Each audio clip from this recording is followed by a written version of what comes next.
O Senhor esteja convosco. Ele está no meio de nós. Proclamação do Evangelho de Jesus Cristo segundo Marcos. Glória a vós, Senhor.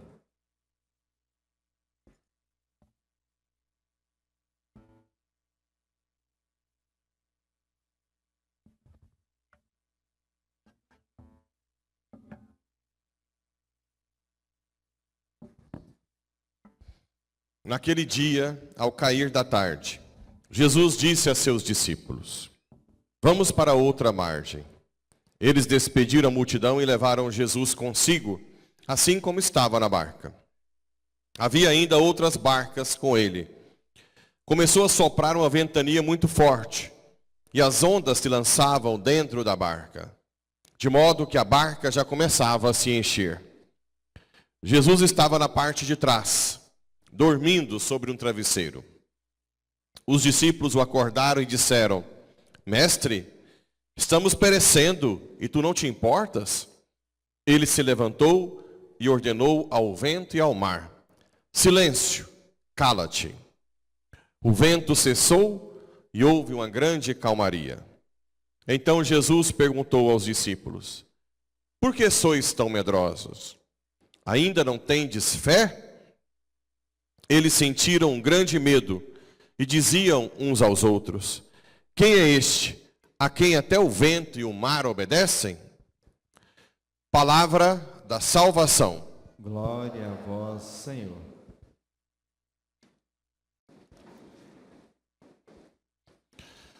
Caríssimos irmãos e irmãs, então hoje nós temos essa passagem do Evangelho da tempestade, que Jesus estava dormindo, entre aspas. Para aprofundar um pouco mais, é importante vocês entenderem como é que os judeus viam o mar. Naquela época, tinha bússola. Os navios eram todos robustos? Não. Muitos morriam em alto mar. E naquela época, existiam os chamados mitos da Mesopotâmia, que escreviam sobre o mar, como se fosse o mar um representante das forças do mal. Um dos nomes que se usava nos mitos era Raabe. Vocês vão ver alguns salmos que falam assim: o nosso Deus venceu Raabe. Já lembra disso? Raabe é um monstro do mar, representando o mal. O que é o mal hoje para nós? Personificado, o demônio, né? Ou tem o mal físico também. Então o mar, para os judeus na época, representa toda a força do mal. Todas as batalhas que nós sofremos.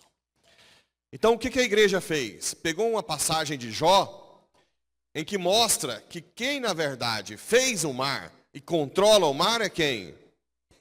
Olha, quem fechou o mar com as portas? E o texto termina provocando o mar, né? Até aqui chegarás, e não além. Aqui cessa a arrogância das tuas ondas? Ou seja, Deus, a quem nós servimos, é o Senhor também do mar. Ele criou tudo do nada. E é Ele que vence o mal. Isso é muito importante para nós. Quem nós estamos servindo não é, em hipótese alguma, alguém submisso ao mar. Vocês vão ver também que nos mitos da Mesopotâmia, a água é como se fosse algo eterno.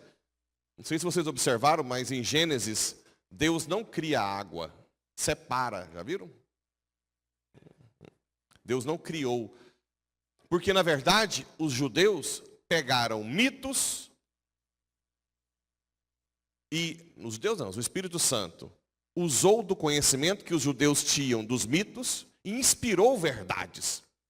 Mas o fato de não estar em Gênesis que Deus não criou a água, não quer dizer que Deus não criou a água. Criou. Mas é importante vocês entenderem um pouco de onde vêm os livros. Gênesis, por exemplo, é um livro poético. E eles vêm de mitos que já existiam. Por isso que vocês vão ver alguns ateus. Essa coisa de dilúvio já tem mitos da Mesopotâmia, vocês estão copiando. Não. Deus usou mesmo para transmitir verdades. Porque tem muita gente que acha que tinha que ter um historiador lá na época que Adão e Eva. Mas quem que existia além dos dois?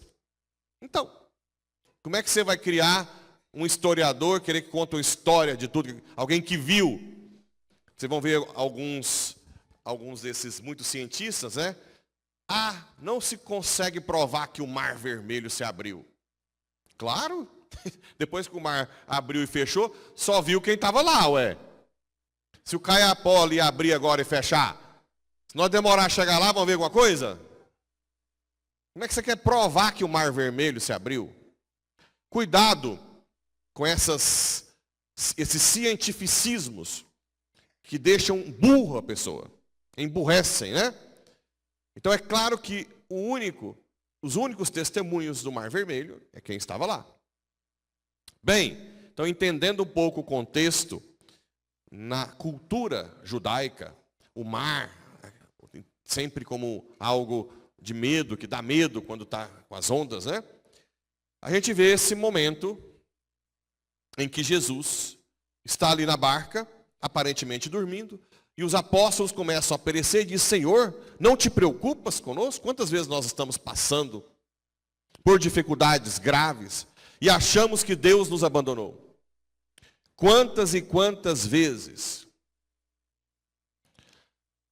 Vocês não estão acostumados, mas eu que ouço muita gente, tem gente que passa por tempestades décadas.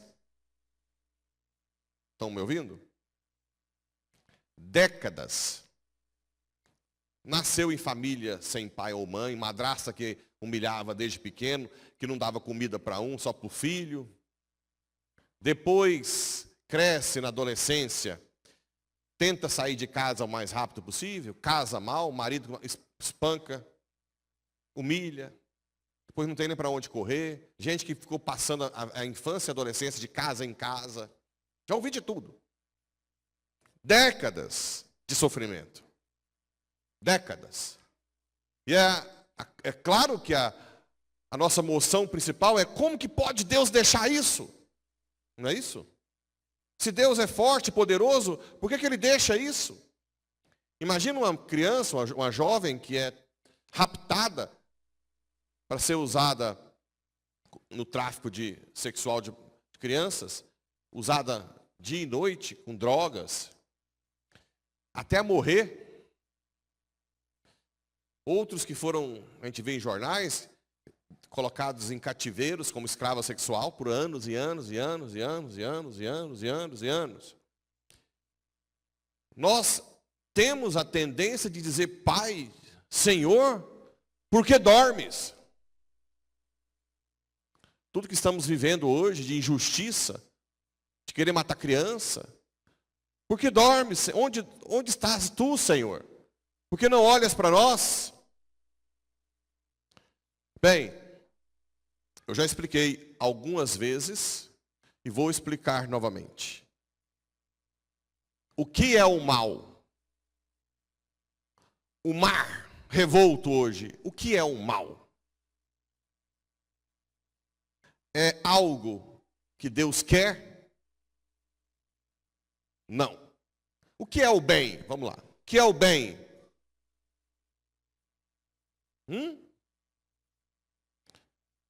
É Deus. Sumo bem. O que é caridade? Deus é caridade. Deus é amor. E o que Deus nos deu diferente dos animais? Inteligência e vontade. Então nós somos capazes, com a inteligência e a vontade, de sermos livres para ir contra o Criador ou contra a própria natureza. Eu posso fazer algo que vai contra a minha natureza. Ou pecado, ou alimentar mal, não fazer exercício e infartar cedo. Eu não sou controlado como os animais. Os animais já têm na sua natureza o instinto que ele segue. Você não vai ver uma vaca infartar porque comeu capim demais. Tudo já programado. O leão come o que precisa. E assim por diante. O homem não. Eu, que não controlo nada do meu corpo, né? A não ser até engolir e depois um pouco a hora que vai sair, né? O resto, não controlo nada. Um mistério. Nada. Eu nunca vi meu fígado, mesmo sendo médico, nunca vi meu pulmão, nada. Tudo. Ainda tem gente ateu hoje. Como que pode existir? Não sei. Se eu não controlo nada do meu corpo, como é que eu vou dizer que Deus não existe? Se eu mesmo, que tenho a minha inteligência, não sou capaz de controlar nada. Mesmo que Deus me controla tudo o meu corpo, posso ter um câncer aqui, só descobri daqui a uns meses, sem saber. Não sei nada de mim, do meu corpo. Mesmo assim, misteriosamente, Deus me deu a capacidade de negá-lo. De dizer não para o meu Criador. E é aqui que nasce o mal.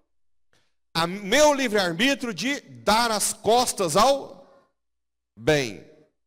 Esse espaço, chamado mal, nasce do meu livre-arbítrio. É aqui que nasce o mal. Não é algo que Deus quer. E é algo que nasce da minha dignidade maior. Eu sou capaz de fazer isso e isso aumenta a minha dignidade. Os animais não são dignos. Eu estou falando isso porque tem gente que fala assim, padre, eu preferiria não ser livre. Tudo bem, você seria uma vaca, um boi, um cachorro, mas a dignidade é muito baixa. Nós temos a dignidade alta porque somos livres. Mas isso traz uma responsabilidade. Ora, o livre-arbítrio dá uma dignidade para o homem. Mas traz uma responsabilidade. Para termos livre-arbítrio, Deus tem que permitir que haja, que as consequências do livre-arbítrio aconteçam. Se eu sou um cara que decidi viver sem Deus, sem amar, para roubar, raptar uma criança e colocar de cativeiro por décadas, se Deus fosse lá e destruísse tudo, na verdade, no final das contas, eu teria um livre-arbítrio limitado. Não seria um verdadeiro livre-arbítrio. Se eu não fosse capaz, se nós não fôssemos capazes de um cara, em um país, decidir jogar uma bomba atômica em 2 cidades no Japão, que por acaso eram as mais cristãs, não sei se era Hiroshima ou Nagasaki, que era mais... Inclusive o Maximiliano Kolbe fez sua missão. E uma bomba atômica matar milhares de pessoas e outras ficarem totalmente sequeladas. Se não tivéssemos o livre-arbítrio para isso, se Deus segurasse a bomba, não seria um livre-arbítrio pleno. Nós não teríamos a mesma dignidade.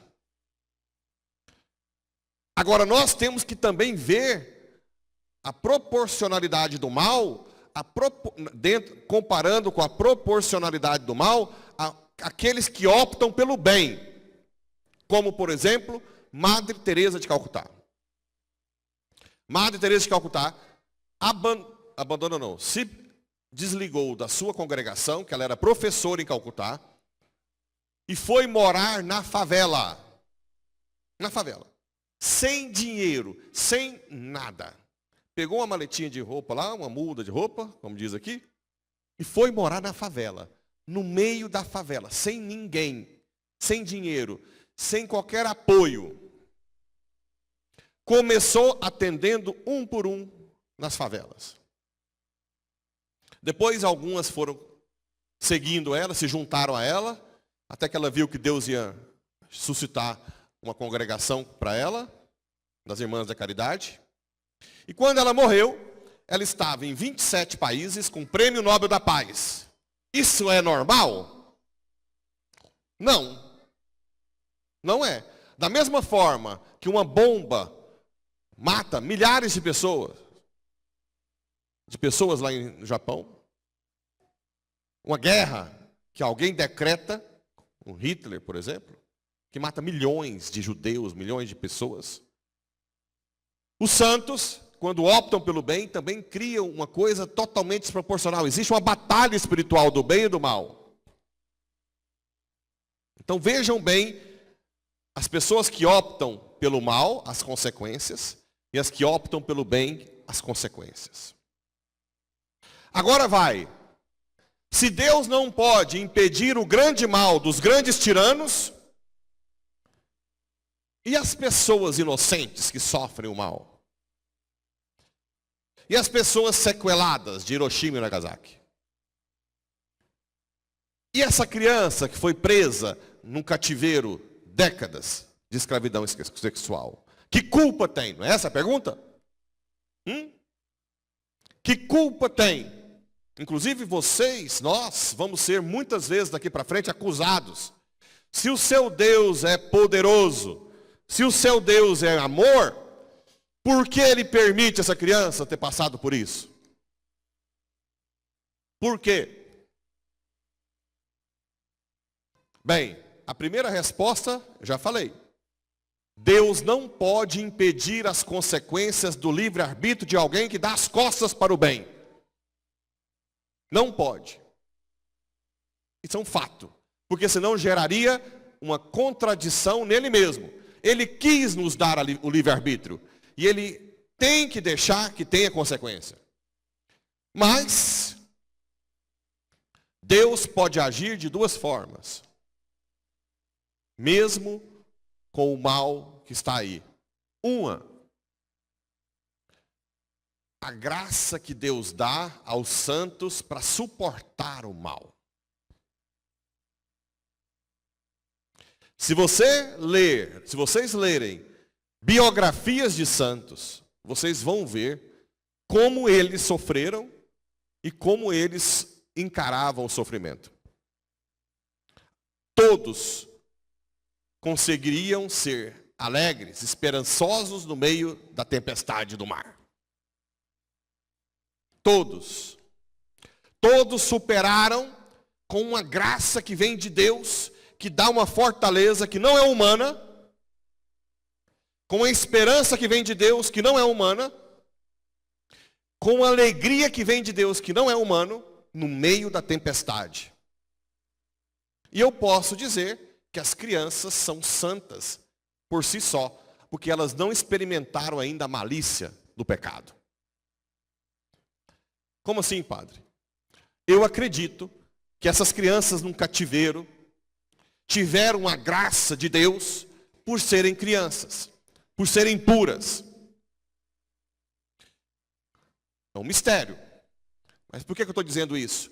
Porque quando você vai numa enfermaria de câncer infantil, de oncologia infantil, você entra e as crianças estão que jeito? Rindo, brincando, a não ser que tenha um procedimento. E os pais? Destruídos. Menos os pais santos, que conseguem oferecer a dor. Então, primeiro, existe um mistério no sofrimento. E aqui entra aquilo que eu quero frisar nessa explicação. Nós, cristãos, quando buscamos a santidade, não quer dizer que estamos fugindo do sofrimento. Não quer dizer que não vamos sofrer, não vamos morrer. Eu sei que tem religiões que falam, vem para cá, sai da idolatria que aqui não tem problema. Até quando? Até quando? Quem não vai ser idoso, não vai ficar doente, não vai morrer? Então aprendam uma coisa. Vocês estão aqui e vão passar por todos os sofrimentos. Só que existe uma outra coisa que Deus nos deu, que tem um poder extraordinário. O poder da oração. A oração, o que ela faz? Impede que nós tenhamos sofrimento? Não. Mas ela protege de sofrimentos que o demônio cria, que não estavam previstos, de levar a pessoa ao pecado, à dependência, a sofrer a depressão. Protege. Não totalmente, porque tem pessoas que passam por isso para se purificar. Tem gente que tem depressão não porque está longe de Deus, mas porque Deus quer purificar. Mas, quem reza e busca a santidade, o sofrimento é meio que preparado. Deus prepara a pessoa pelo sofrimento. Assim como, até o Evilásio testemunhou, mas eu já vi vários testemunhos de quem reza o rosário, não sei se vocês já ouviram, que sabe o dia de morrer. Sabe. Tiveram casos de família que ficaram tão assustados, que ficaram muito ruim, a pessoa estava muito ruim. Não se preocupem, não vou morrer. E chegou o dia da morte, que a pessoa estava até bem, diz, chama todo mundo, quero despedir. Então, quando você reza, você guia a história da sua vida para ser submetida à providência divina. Então, existe o sofrimento, mas não é um sofrimento aleatório, como quem não reza, que sofre para todo lado, Satanás entra em todo lado. Um sofrimento guiado, educativo, purificador, santificador.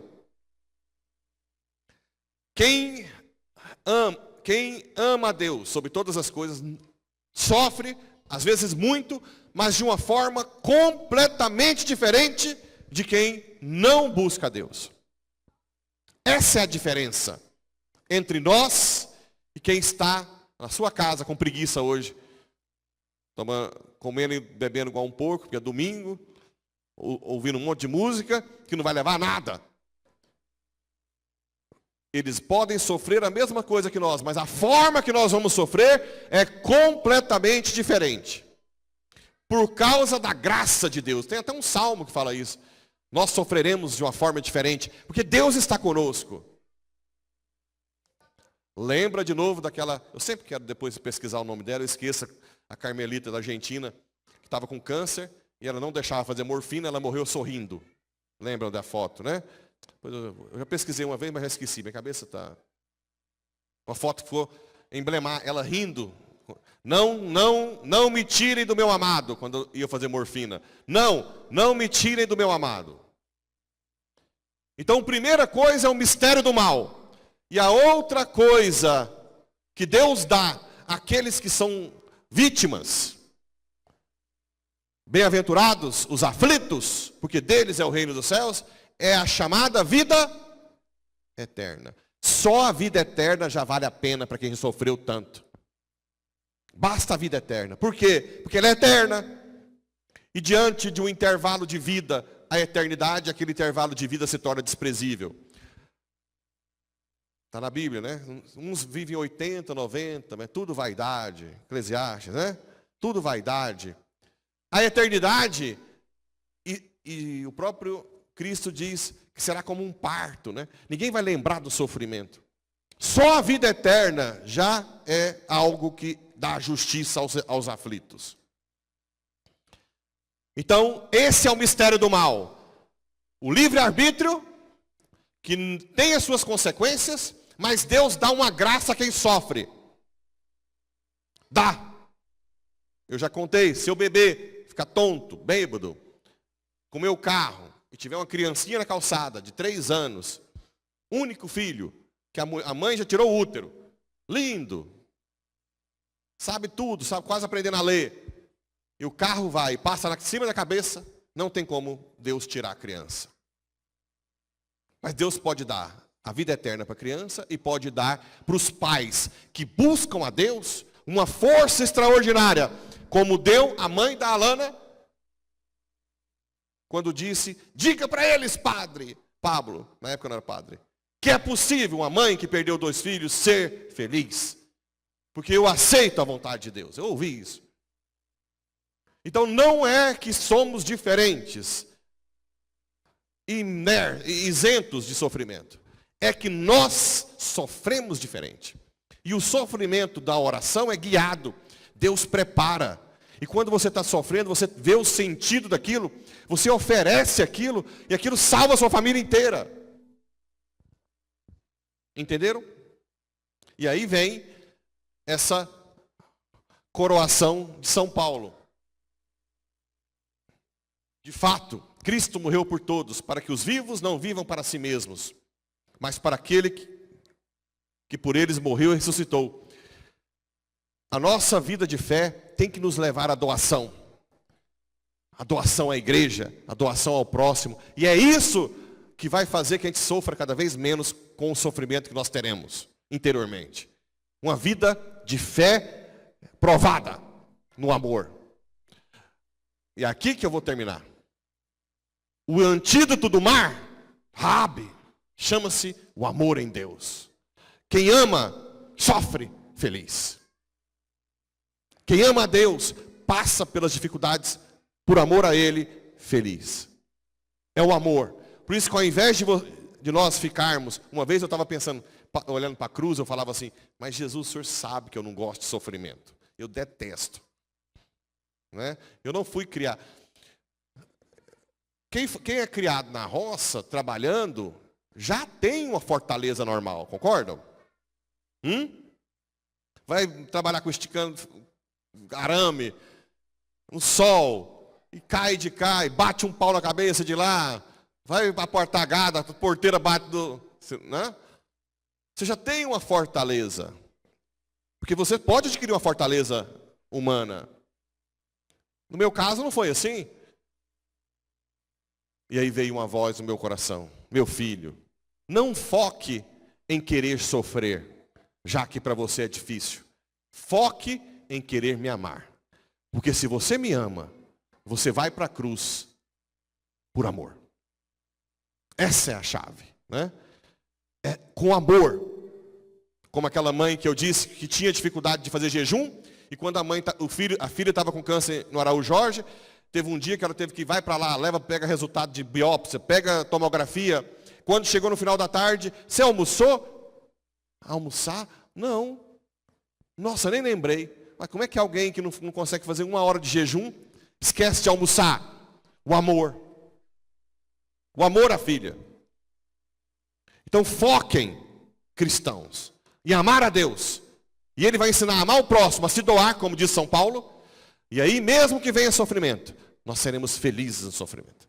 Essa é a diferença do cristão. Essa, sim, esse é o grande diferencial que nós temos. Raabe foi vencido. O mal já foi vencido. Agora, basta que nos entreguemos. Se você passa por dificuldade, você não é alguém esquecido. Você está entre os mais amados por Deus. Busque a vida sobrenatural, as graças que vêm do alto. E logo, logo, você vai ter uma vida eterna para você e para aqueles que você ofereceu o seu sofrimento. Principalmente, se você busca amar a Deus e por Ele oferece tudo. Que Nossa Senhora, que foi quem mais amou, e pegou Jesus aos pés da cruz, no colo, a Senhora da Piedade, nos ensine de que o sofrimento é um grande amor de Deus e uma grande chave para colocar todos os nossos familiares e amigos no céu. Não percam a oportunidade.